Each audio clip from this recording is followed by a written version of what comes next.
Assalamualaikum warahmatullahi wabarakatuh. Kabar baik untuk hari ini, semoga teman-teman dalam keadaan sehat.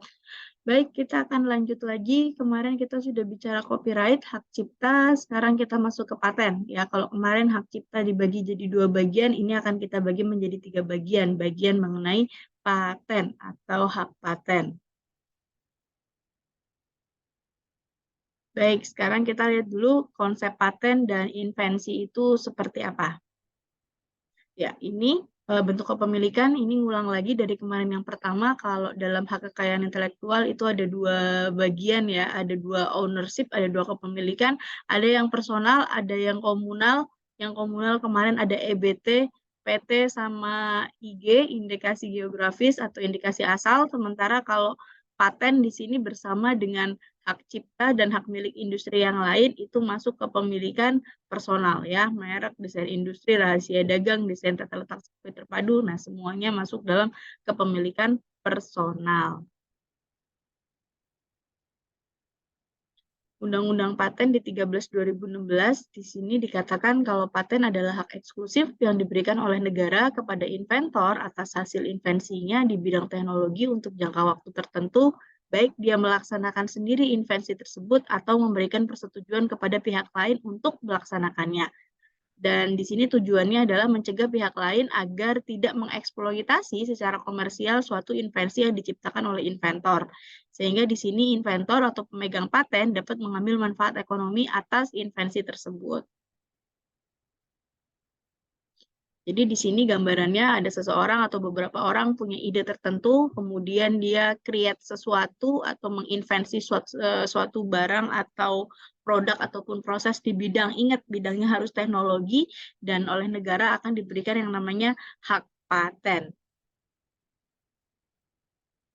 Nah, jadi yang perlu teman-teman garis bawahi ketika bicara paten itu adalah hak khusus kaitannya dengan invensi atau penemuan, baik dia melaksanakan sendiri ataupun memberikan persetujuan penggunaan kepada orang lain, dan yang pasti bidangnya harus di bidang teknologi.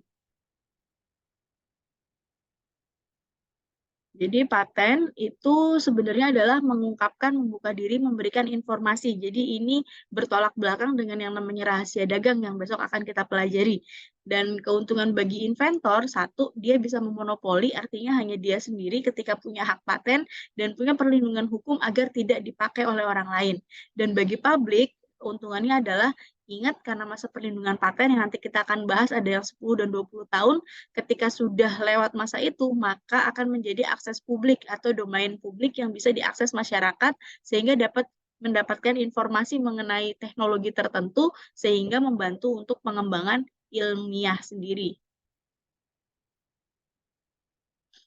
Invensi di sini pada dasarnya ide inventor dituangkan di dalam suatu kegiatan pemecahan masalah yang spesifik bidangnya teknologi, bisa berupa produk ataupun proses di sini ataupun penyempurnaan dan pengembangan produk ataupun proses. Invensi di sini adalah hasil dari suatu kegiatan pemecahan masalah bidang teknologi atau hasil karya manusia yang dapat memberikan solusi terhadap suatu masalah di bidang teknologi. Nah, ini contoh yang sederhana sekali, paten sederhana kayak misalnya tusuk gigi yang teman-teman tahu itu kan 2 bagian runcing ya, 2 sisinya runcing, kemudian dimodifikasi, ada yang dibuat hanya salah satunya yang mirip kayak pedang, yang hanya satu bagian runcing, satunya biar gampang dipegang ya, dan kemudian berubah lagi dimodifikasi, bahannya, dari logam ataupun titanium tusuk giginya, jadi lebih sekali beli saja cukup dibersihkan. Dan kemudian yang terakhir ada dental floss. Nah, di mana di sini kaitannya satu sisi bisa untuk tusuk gigi, satu sisinya bisa untuk menjadi benang gigi. Nah, ini salah satu invensi dari satu produk, kemudian dia berubah, berkembang menjadi produk yang lain yang lebih gampang atau lebih memudahkan kehidupan manusia. Kemudian kalau patennya di sini pesawat, teman-teman mungkin ingat ya pesawatnya Wright bersaudara itu bentuknya seperti apa.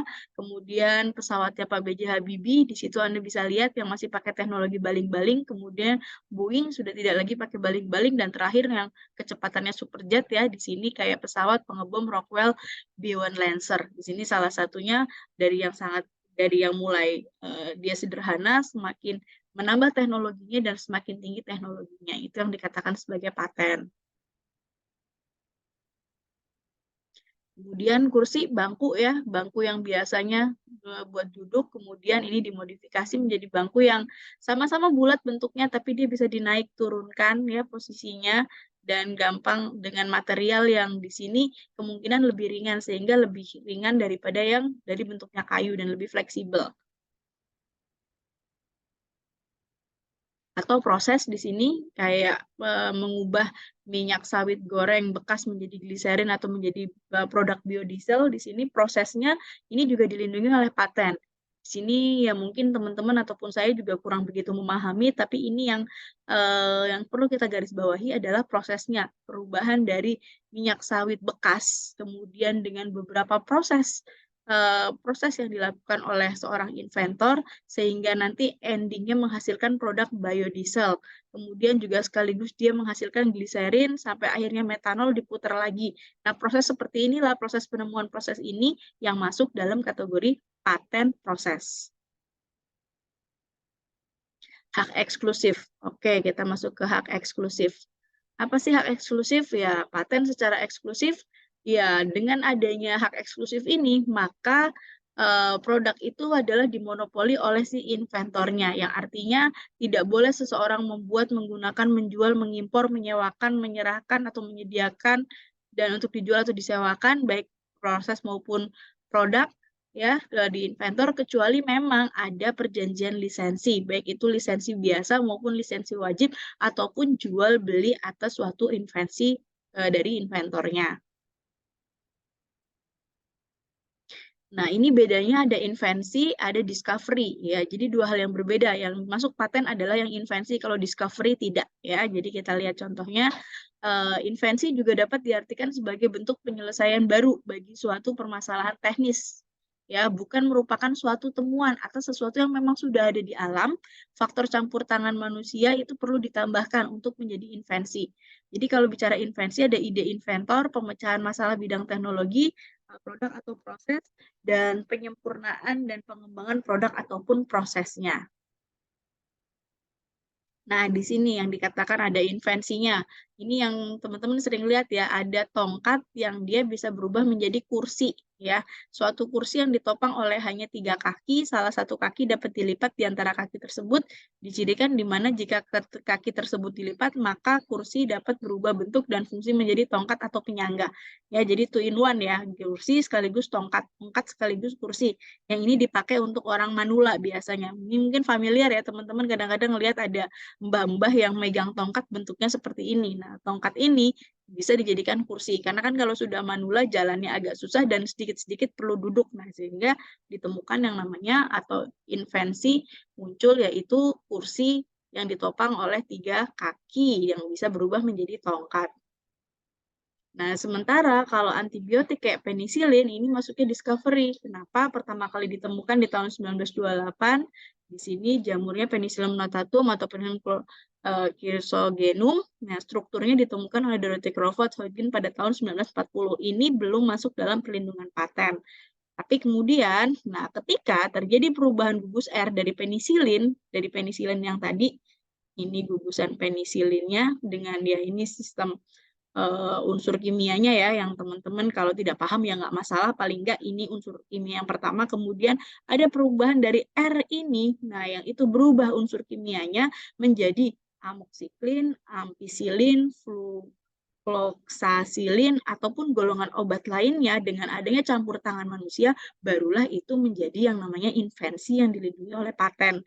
Jadi kalau hanya barangnya saja tanpa campur tangan manusia, hanya ditemukan saja, dia masuknya discovery. Tapi kalau sudah ada dari patennya, kalau sudah ada campur tangan manusianya dalam proses merubah struktur kimianya, maka baru mendapat perlindungan paten. Yang bukan masuk invensi di sini pasal 4 Undang-Undang nomor 13 2016, di sini Undang-Undang Paten, kreasi estetika ya itu nggak masuk ya, itu masuknya ke hak cipta ya, skema, aturan dan metode untuk melakukan kegiatan melibatkan kegiatan mental, permainan dan bisnis. Kemudian aturan atau metode yang hanya berisi program komputer yang kayak bisnis tadi contohnya kayak skema Ponzi, nah itu nggak bisa dipatenkan ya. presentasi mengenai suatu informasi. Kemudian discovery di sini baik berupa pengguna baru untuk produk yang sudah ada dan dikenal atau bentuk baru dari senyawa yang sudah ada yang tidak menghasilkan peningkatan khasiat bermakna terhadap struktur kimia terkait yang sudah diketahui senyawanya. Memulai invensi. Oke, ya di sini mulai dari seorang inventor memikirkan ide solusi terhadap suatu masalah, kemudian proses inovasi pengembangan ide, kemudian idenya ada, diejawantahkan seperti apa, kemudian didaftarkan, dan kemudian bisa dilakukan komersialisasi terhadap temuan. Nah, ini contoh penemuan gagal tapi kemudian sukses ya. Jadi di sini ada contoh Spencer Silver sama Arthur Fry. Arthur Fry di sini dia tujuan utamanya pengen membuat suatu lem yang sangat kuat, super glue. Tapi ternyata dia gagal. Ya, dia gagal. Tapi apakah setelah gagal itu nggak jadikan suatu produk? Ternyata bisa menghasilkan produk baru yang dikenal dengan post-it. Atau teman-teman sering lihat ya, ini kalau misalnya Anda mau minta tanda tangan untuk penanda.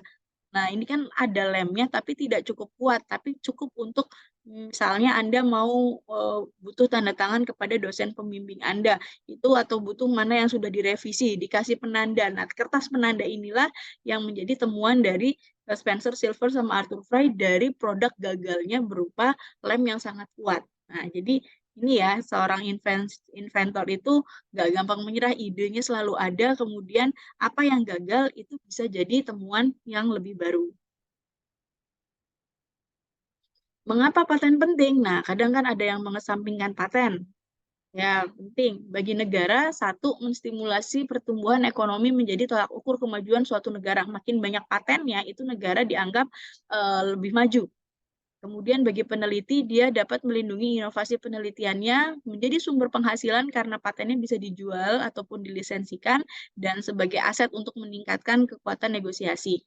Bagi masyarakat, itu menjawab kebutuhan masyarakat atas produk yang inovatif, ya, memudahkan kehidupan masyarakat, dan paten di bidang farmasi dan kesehatan itu bisa menyelamatkan banyak nyawa, ya. Jadi kenapa paten itu sangat penting. Nah, contoh kerugian inventor ketika tidak mendaftarkan paten, ini yang sudah pernah saya bahas juga ya di kelas.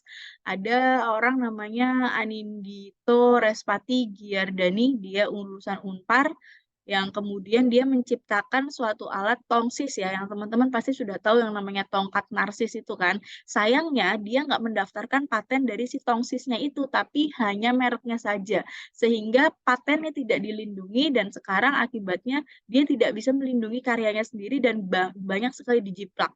Dan Anda bisa lihat tongsis-tongsis yang Anda beli sekarang di pasaran malah banyaknya adalah buatan Cina yang harganya jauh lebih murah. Padahal kalau dia daftarkan sebagai paten, entah itu sebagai paten sederhana ataupun sebagai paten biasa, dia punya perlindungan untuk melindungi produknya itu selama 10-20 tahun. Bisa dibayangkan kekayaannya seperti apa. Namun sangat disayangkan, ya dia tidak mengambil itu. Sehingga ya tongsis Anda bisa lihat sekarang dijual bebas di mana saja. Tapi ada juga ini kisah suksesnya yang mendaftarkan paten. Di sini contohnya Profesor Dr. Nur Puji. Dia menemukan produk konsentrat ikan gabus ya. Ikan gabus itu dijadikan sebagai makanan tambahan karena albuminnya sangat tinggi yang namanya ikan bagus atau kalau kita sebutnya kayaknya bogo ya kalau nggak salah namanya. Ikan bogo ini kemudian diambil konsentratnya dijadikan sebuah kapsul, dia daftarkan sebagai paten yang pasti di sini ada nomor patennya, Anda bisa lihat produknya apa dan seterusnya, dan dijual di pasaran, maka dia mendapatkan keuntungan yang dia mendapat monopoli selama 20 tahun dalam penemuannya itu, sehingga hanya dia yang bisa untuk menciptakan atau memproduksi yang namanya produk konsentrat ikan gabus. Manfaatnya dari diperolehnya paten, satu, sumber penghasilan ya, karena tadi masuk dalam industri, manfaat dalam pemasaran, alat tawar-menawar, dan untuk kontrol mempengaruhi dalam industri yang ada. Sistem perlindungan paten. Ya, ada dua ya, paten 20 tahun itu satu atau lebih klaim mandiri, kalau paten sederhana itu hanya 10 tahun karena hanya ada satu klaim mandiri. Di sini prosedurnya, Ya, kenapa sih perlindungan paten sampai 20 tahun? Karena memang lama banget ya, mulai dari pendaftaran, ada masa tunggu sampai 18 bulan, kemudian masa publikasi 6 bulan, kemudian pemeriksaan substansinya bisa sampai maksimal 30 bulan, baru kemudian keputusan paten itu. Kalau yang sederhana itu ya mulai daftar 3 bulan paling enggak, mulai filing date, kemudian masa publikasinya 2 bulan, pemeriksaan substansinya 7 bulan.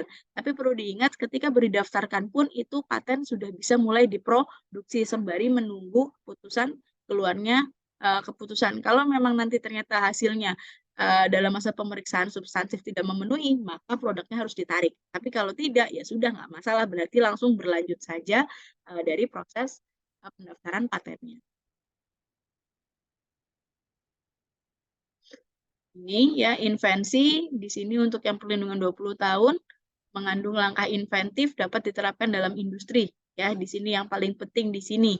Ya, jadi persyaratan untuk patentabilitas harus baru, ya, inventif dan dapat diterapkan dalam industri. Ya, jadi teknologinya nggak cuma mangkrak saja, tapi harus benar-benar bisa diterapkan.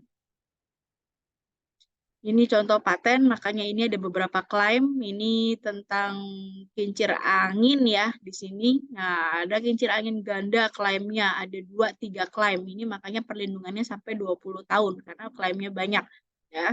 Kemudian berikutnya adalah paten sederhana ya, berdasarkan permohonan, setiap permohonan hanya dapat diajukan untuk satu invensi saja atau satu klaim, tidak dapat dilakukan permohonan atau pecahannya. Permohonan paten dapat diubah menjadi permohonan paten jika memang beberapa invensi atau beberapa klaim mandiri. Jadi sama, baru pengembangan dapat diterapkan dalam industri. Ini contohnya ya, payung. Payung tidak bergagang ya, karena payung kan umumnya bergagang, yang ini dibuat tidak bergagang kemudian dipasang di kepala. Jadi kanopi yang berfungsi untuk melindungi dari sinar matahari atau hujan, penyangga yang didesain untuk dipasangkan di kepala. Jadi ini hanya satu klaim. Jadi bedanya paten dengan paten sederhana di situ. Oke, mungkin itu dulu ya. Nanti kita akan lanjut lagi karena paten ada 3 bagian. Nah, biar teman-teman bisa membahas lebih jauh lagi bedanya paten dengan paten sederhana, perlindungannya, pentingnya paten, dan juga bagaimana sistem pendaftaran paten. Demikian dari saya. Terima kasih banyak atas waktunya. Wallahul muwaffiq ila aqwamit thoriq. Wassalamualaikum warahmatullahi wabarakatuh.